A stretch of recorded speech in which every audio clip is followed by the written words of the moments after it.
Vous avez envie de drifter mais pas de permis? Vous sentez l'âme d'un pilote mais pas de budget pour engager une Skyline en French Drift Series? Pas de panique, le drift radiocommandé existe. Adix est allé au Japon, au Yatabe Arena, pour vous faire vivre de l'intérieur la plus grande course de l'année.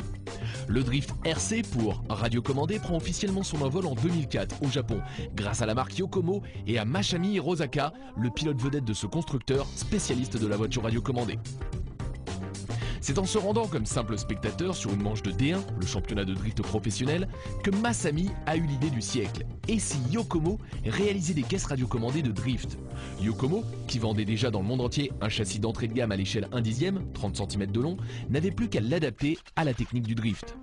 Et puisqu'ici le look des caisses est aussi primordial que leur performance mécanique, Yokomo a une seconde idée lumineuse. Signer un contrat avec les organisateurs du D1 pour réaliser sous licence, à l'échelle 1/10, toutes les carrosseries des voitures qui roulent pour de vrai en compète.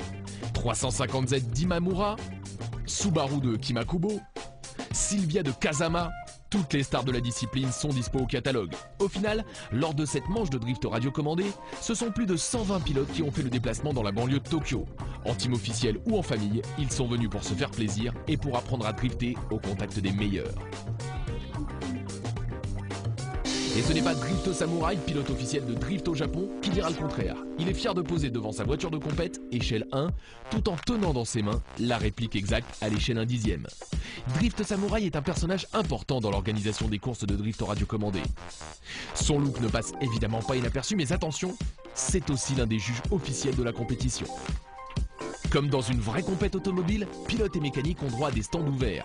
C'est l'occasion de progresser, d'apprendre de nouveaux trucs ou d'analyser au contact des pros les réglages châssis si importants pour obtenir de belles séances de glisse. Tout le monde utilise les mêmes pneus. Il s'agit de pneus spécialement conçus par Yokomo pour drifter. Lors du contrôle technique, on vérifie également la puissance délivrée par le moteur et les dimensions générales de l'auto. Pour le look par contre, c'est no limit. Regardez par exemple ce kit d'éclairage complet. Néon sous le châssis, lampe stroboscopique dans les phares avant et arrière, du vrai tuning en modèle réduit. Pour pouvoir conduire ces mini-bolides, les pilotes se placent sur un podium en hauteur, ce qui permet d'avoir une vue d'ensemble du circuit et d'analyser au mieux les trajectoires, les endroits où doubler et les zones de freinage.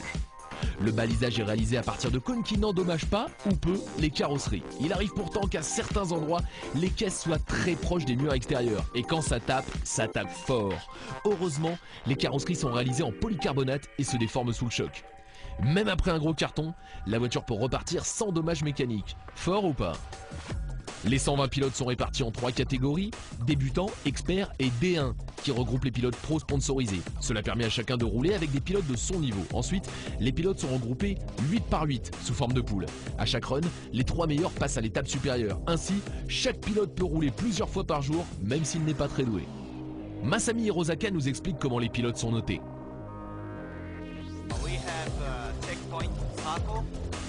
Nous reproduisons exactement le système de notation utilisé par les juges du championnat D1. Nous notons la qualité de la glisse, l'angle pris par la voiture sur la piste, la vitesse de passage et bien sûr la qualité de la trajectoire.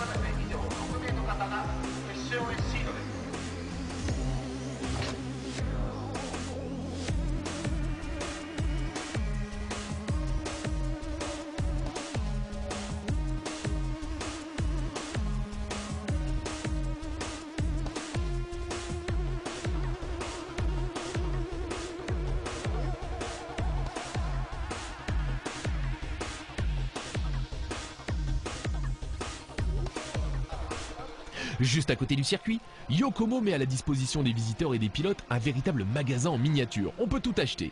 Châssis, pièces détachées, accessoires tuning, carrosserie par centaines, leçons de drift en DVD par Masami Hirosaka. C'est une véritable caverne d'Alibaba.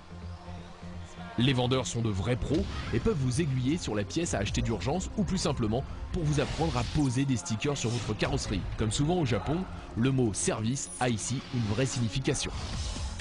Pendant la pause du repas de midi, Yokomo organise un concours d'élégance auquel tout le monde participe. Plus que le look manga, c'est le réalisme qui est primé ici. Il n'y a qu'à détailler la voiture du vainqueur pour s'en rendre compte. Éclairage avant et arrière, déport de jantes sur mesure, échappement réaliste, support d'aileron usiné, rien ne manque, on dirait une vraie. Et même si le look est primordial, les pilotes viennent surtout pour remporter la course. Une fois que les 8 meilleurs pilotes des 3 catégories sont connus grâce au système de poule, ils s'affrontent 2 par 2, comme en D1, dans des matchs à élimination directe sous les cris des fans. Comme en D1 également, ils partent pour un tour de glisse total l'un après l'autre. Ils doivent être le plus proche possible l'un de l'autre sans se toucher, tout en étant en glisse totale. Appel, contre-appel, transfert de masse, il faut maîtriser l'art du pilotage pour pouvoir s'en sortir.